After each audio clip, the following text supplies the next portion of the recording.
Hello and welcome my dear students, this is Nidhi. Last lecture में हमने living and characteristics of living beings के बारे में पढ़ा था। अब हम पढ़ेंगे बायोडाइवर्सिटी के बारे में एंड क्लासिफिकेशन के बारे में। ठीक है,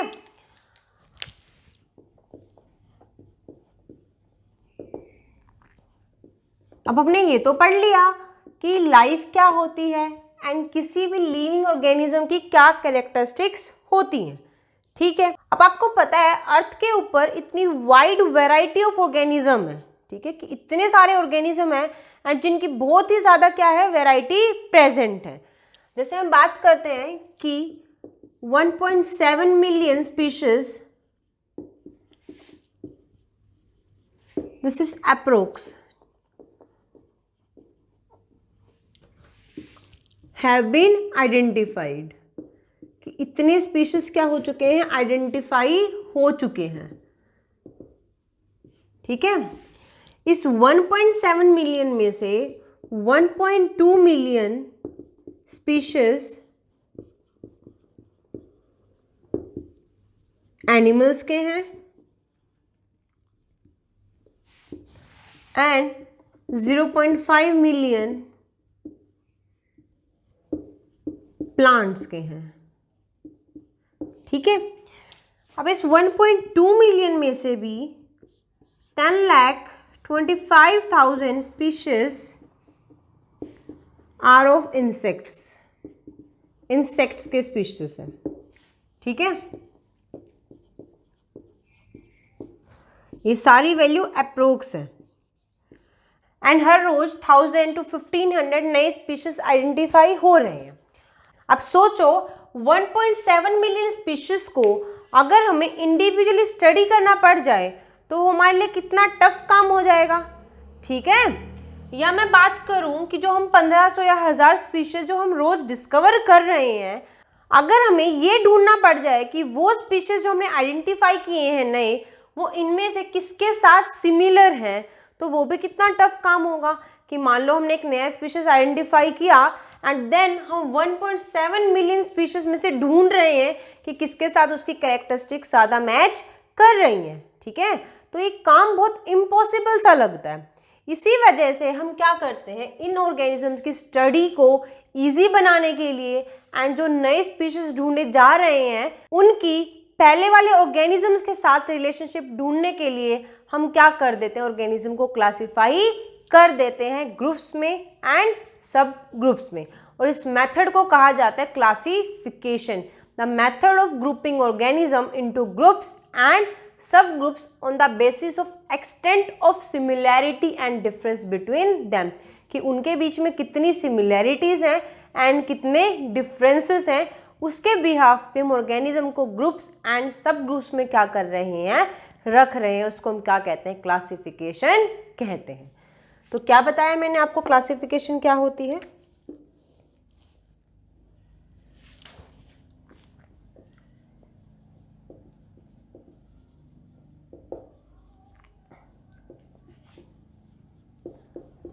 the method of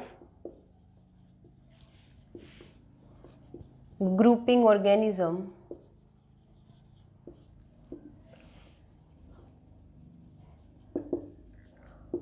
in groups and subgroups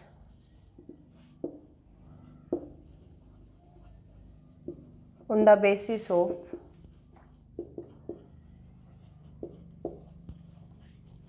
difference and similarities between them।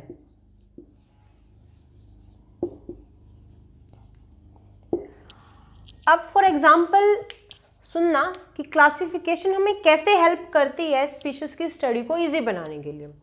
मान लो आपके पास, यहाँ हम बात करते हैं लाइब्रेरी की, जो आपकी स्कूल की लाइब्रेरी होती है। सोचो वहाँ पे बुक्स एक प्रॉपर तरीके से अरेंज ना होके ऐसे ही रखी हूँ एंड आपको उनमें से कोई एक पर्टिकुलर बुक ढूंढनी हो, आपके लिए कितना टफ काम हो जाएगा। अगर वो बुक्स ऐसे ही रखी हुई हैं, अरेंज नहीं है, रैंडम मिक्स करके वो बुक्स रख दी हैं, तो आपके लिए एक बुक ढूंढना कितना मुश्किल हो जाएगा। ठीक है, अब जो लाइब्रेरियन होता है वो क्या करता है, उन बुक्स को क्लासीफाई करता है ग्रुप्स एंड सब ग्रुप्स में। कैसे कि साइंस की बुक्स हैं उनको क्या करता है, एक शेल्फ में रख देगा, देन उस शेल्फ में भी क्या करेगा, वो सब ग्रुप्स बना देगा कि ये इस क्लास की हैं, ये इस क्लास की हैं, ये इस क्लास की हैं, एंड सब ग्रुप बना के वो रख देगा। ठीक है, फिर एनसाइक्लोपीडिया हैं वो अलग शेल्फ में होंगी, मैथ्स की बुक अलग शेल्फ में होंगी, स्टोरी बुक्स अलग में होंगी। तो ऐसे करते करते ग्रुप्स बनते हैं एंड उन ग्रुप्स के अंदर सब ग्रुप बनते हैं, ताकि आप जैसे ही लाइब्रेरी में जाओ, आप क्या जाओगे, साइंस के शेल्फ में जाओगे, वहाँ पे आप अपनी पर्टिकुलर क्लास की बुक ढूंढोगे और आपको अपनी बुक मिल जाएगी। ठीक है, तो बहुत इजी प्रोसेस हो गया है ऑर्गेनिज्म को ढूंढना एंड उसको स्टडी करना। तो ऐसे ये जो क्लासिफिकेशन है ये हमें हेल्प करती है इन ऑर्गेनिज्म को स्टडी करने में, कि मान लो हमने एक ग्रुप के अंदर बहुत सारे ऑर्गेनिज्म रख दिए एंड हमने उस ग्रुप की कैरेक्टरिस्टिक को स्टडी कर लिया। इसका मतलब उस ग्रुप के अंदर जितने भी ऑर्गेनिज्म थे हमने उन सब की कैरेक्टरिस्टिक्स को क्या कर लिया, स्टडी कर लिया। तो दिस इज हाउ क्लासिफिकेशन क्या करते हैं, हमें हेल्प करती है। अब बात करते हैं कि हमें क्लासिफिकेशन की नीड आई क्यों। ठीक है, उसमें से एक पॉइंट तो मैं आपको ऑलरेडी बता चुकी हूँ, ताकि जो स्पीशीज हैं वो इजिली आइडेंटिफाई हो सके एंड दो ग्रुप्स के बीच में या दो ऑर्गेनिज्म के बीच में इंटर रिलेशनशिप ढूंढी जा सके, कि दो ऑर्गेनिज्म एक दूसरे से कैसे रिलेट कर रहे हैं। जैसे मान लो कोई दो ऑर्गेनिज्म बहुत ज़्यादा सिमिलैरिटीज शेयर कर रहे हैं, इसका मतलब उनका एंसेस्टर बहुत पास ही हुआ होगा, मतलब वो सेम एंसेस्टर से आए हैं। ताकि दो ऑर्गेनिज्म के बीच में जो इंटर रिलेशनशिप है वो इजिली ढूंढी जा सके, इसलिए में क्लासिफिकेशन की नीड आई। दूसरा, बहुत सारी दूसरी साइंस की ब्रांचेस हैं जैसे बायोजियोग्राफी, इसके डेवलपमेंट में भी क्लासिफिकेशन हेल्प करती है। ठीक है, इसके अलावा भी बहुत सारी बायोलॉजिकल फील्ड्स हैं जहाँ पे क्लासिफिकेशन क्या होती है, ज़रूरी होती है। ठीक है, तो आइए पढ़ते हैं कि क्लासिफिकेशन की नीड हमें आई क्यों। Need of classification.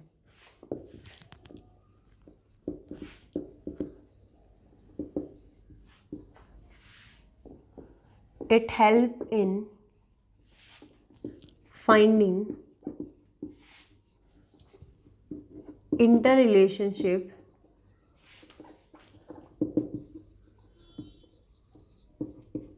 between two organisms। ठीक है, next, help in development of other biological science like biogeography। Next,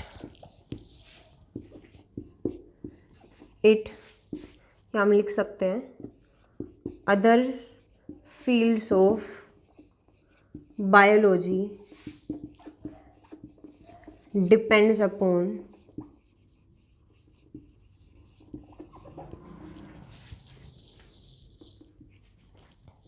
exact identification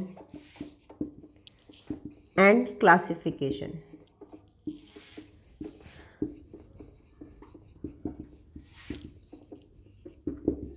ठीक है, अब कार्ल हुस ने क्या किया, जो 6 किंगडम दिए गए हैं जिसमें ऑर्गेनिज्म क्लासिफाइड है, इसने उन 6 किंगडम को 3 डोमेन्स के अंदर रख दिया। ठीक है, एंड उनको बोला गया 3 domains of life. He classified the 6 kingdoms in 3 domains of life। And वो 3 डोमेन्स क्या थे, आर्के, बैक्टीरिया एंड यूकैरिया। ठीक है, आर्के के अंदर आर्के बैक्टीरिया आता है,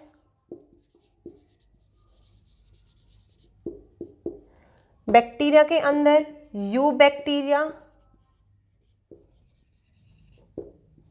साइनोबैक्टीरिया, या जितने भी बैक्टीरिया हैं वो सभी किसके अंदर आते हैं, बैक्टीरिया के अंदर आते हैं, साइनोबैक्टीरिया एटसेट्रा। ठीक है, आप आगे पढ़ोगे कि आर्के बैक्टीरिया एंड अदर बैक्टीरियाज में क्या डिफरेंस होता है। एंड थर्ड डोमेन था यूकैरिया। इसके अंदर सभी यूकैरियोटिक ऑर्गेनिज्म आ गए थे। ठीक है, it included all eukaryotic organisms।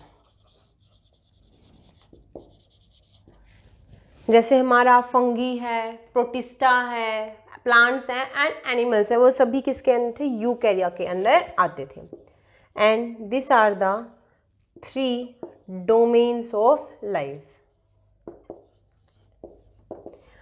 इसने एक चीज़ और बोली, इसने कहा जो ये 3 डोमेन्स इसने दिए हैं, या जितने भी ऑर्गेनिज्म इन 3 डोमेन्स के अंदर आ रहे हैं, वो एक कॉमन एंसेस्टर से आए थे एंड उसका नाम था प्रोजेनेटा। ठीक है, इसने बोला कि सारे ऑर्गेनिज्म एक कॉमन एंसेस्टर से आए हैं जिसका नाम क्या था, प्रोजेनेटा। So he said that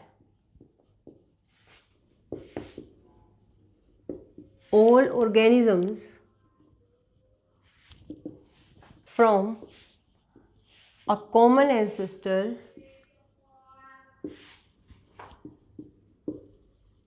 called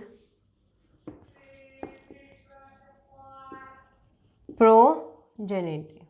ठीक है,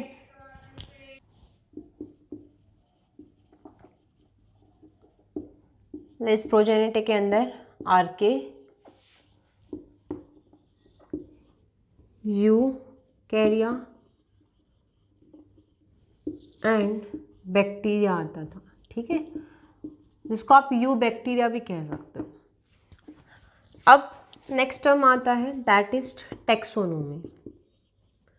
अब टेक्सोनोमी क्या होती है, क्लासिफिकेशन तो आपने पढ़ लिया कि ग्रुप्स में एंड सब ग्रुप्स में डिवाइड करना ऑर्गेनिज्म को क्या कहलाता है, क्लासिफिकेशन कहलाता है। ठीक है, लेकिन क्लासिफिकेशन के कुछ रूल्स होते हैं, कुछ प्रोसीजर होते हैं, कुछ प्रिंसिपल होते हैं, एंड उन्हीं प्रिंसिपल एंड प्रोसीजर की जो स्टडी होती है वो क्या होती है, taxonomy. It is the branch of science which deals with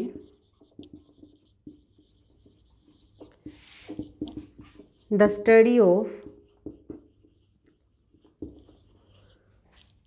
principles and procedures of classification।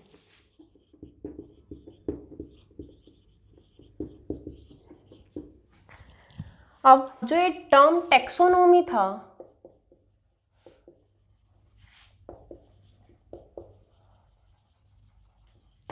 ये कॉइन किया था बाय A.P.D. कोंडोले। ठीक है, जो लीनियस होता है, ठीक है, is considered as father of taxonomy. इसको टेक्सोनोमी का फादर कहा जाता है। ठीक है, and Santapau is considered as father of Indian taxonomy। ठीक है, कि जो टर्म था ये तो A.P.D. कोंडोले ने दिया था, लीनियस को फादर ऑफ टेक्सोनोमी कहा जाता है and father of Indian taxonomy कहा जाता है संतापाउ को। ठीक है, जो ये टेक्सोनोमी होती है इसके 3 एलिमेंट्स होते हैं, दैट इज इसके 3 प्रोसीजर होते हैं। ठीक है, पहला आता है characterisation and identification, then comes the nomenclature and then comes the classification. कि पहले जो हमें नया स्पीशीज मिला है उसकी कैरेक्टराइजेशन होगी, दैट इज कैरेक्टर स्टडी करे जाएंगे, ठीक है, एंड उसको आइडेंटिफाई किया जाएगा। जैसे वो आइडेंटिफाई हो चुका है देन कम्स अ नोमेनक्लेचर, उसको एक नाम दिया जाएगा। नोमेनक्लेचर को आप नेक्स्ट टॉपिक के अंदर पढ़ोगे। जैसे ही नोमेनक्लेचर हो गया है उसको क्या कर देते हैं, क्लासीफाई कर देते हैं उस ग्रुप में जिस ग्रुप के साथ वो सबसे ज़्यादा कॉमन कैरेक्टरिस्टिक्स को शेयर कर रहा है, ठीक है। तो ये हो गए हमारे 3 elements of taxonomy. Elements of taxonomy.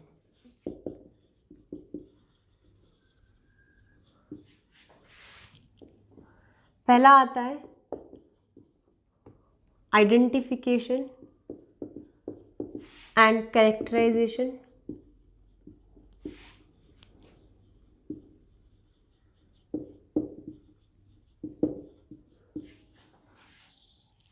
ठीक है, इसमें क्या होता है, द ऑर्गेनिज्म, हम लिख सकते हैं the characteristic of organism is studied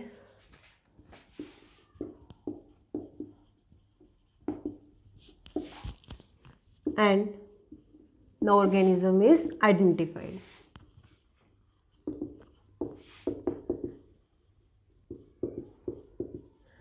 Then nomenclature,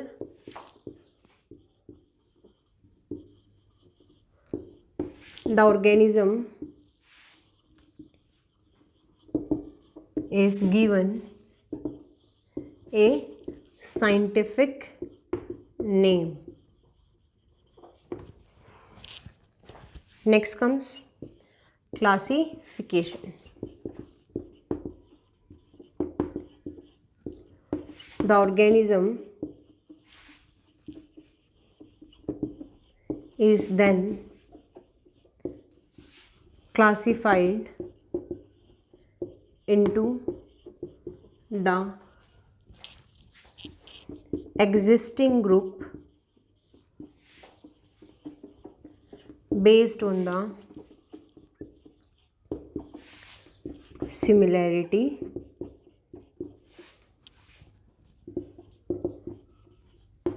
it share। ठीक है, तो ये हो गए हमारे एलिमेंट्स ऑफ टेक्सोनोमी। अब पढ़ते हैं टाइप्स ऑफ टेक्सोनोमी।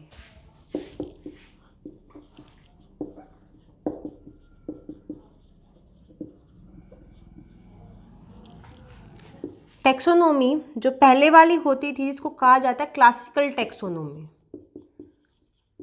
जो पहले फॉलो होती थी, एंड इसको हम अल्फा टेक्सोनोमी भी कह सकते हैं। ठीक है, ये बेस्ड थी सिर्फ मॉर्फोलॉजिकल कैरेक्टर्स पे।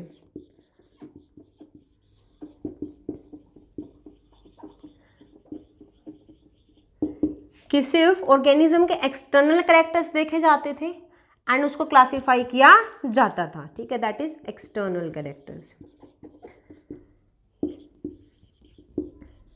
देन आती है बीटा टेक्सोनोमी।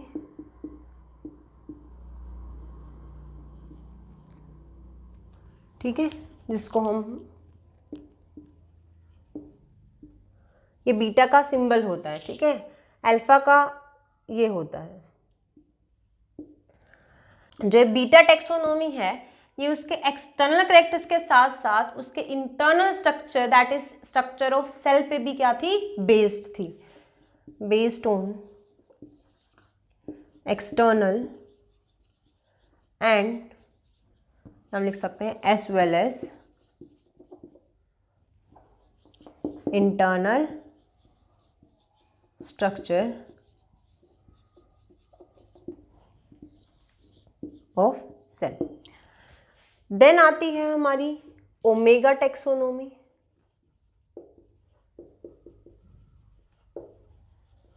जो मॉडर्न टेक्सोनोमी होती है।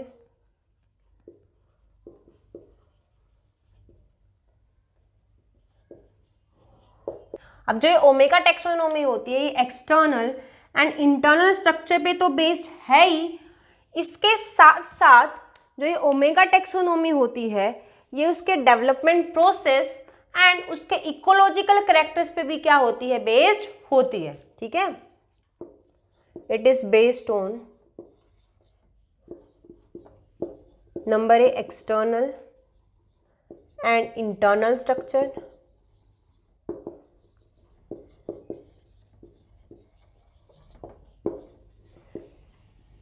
उसका डेवलपमेंट प्रोसेस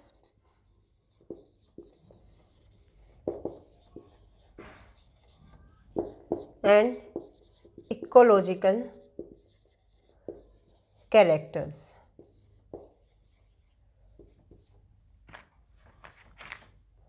ठीक है, तो ये हमारी टेक्सोनोमी खत्म होती है। आज के लिए इतना ही रखते हैं। नेक्स्ट लेक्चर में सिस्टमैटिक्स एंड नॉमेनक्लेचर के बारे में पढ़ेंगे। Please don't forget to subscribe and hit the bell icon.